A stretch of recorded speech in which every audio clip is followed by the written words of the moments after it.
சங்கீதம் 20. ஆபத்து நாளிலே கர்த்தர் உமது ஜெபத்தை கேட்பாராக. யாக்கோபின் தேவனுடைய நாமம் உமக்கு உயர்ந்த அடைக்கலமாவதாக. அவர் பரிசுத்த ஸ்தலத்திலிருந்து உமக்கு ஒத்தாசை அனுப்பி சியோனிலிருந்து உம்மை ஆதரிப்பாராக.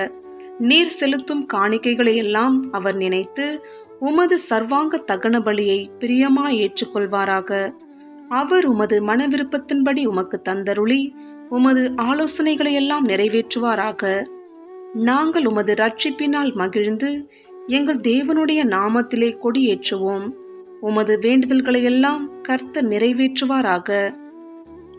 கர்த்தர் தாம் அபிஷேகம் பண்ணினவரை இரட்சிக்கிறார் என்பதை இப்பொழுது அறிந்திருக்கிறேன்.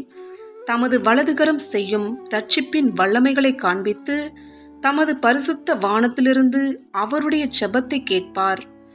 சிலர் ரதங்களை குறித்தும் சிலர் குதிரைகளை குறித்தும் மேன்மை பாராட்டுகிறார்கள். நாங்களோ எங்கள் தேவனாகிய கர்த்தருடைய நாமத்தை குறித்தே மேன்மை பாராட்டுவோம். அவர்கள் முறிந்து விழுந்தார்கள், நாங்களோ எழுந்து நிமிர்ந்து நிற்கிறோம்.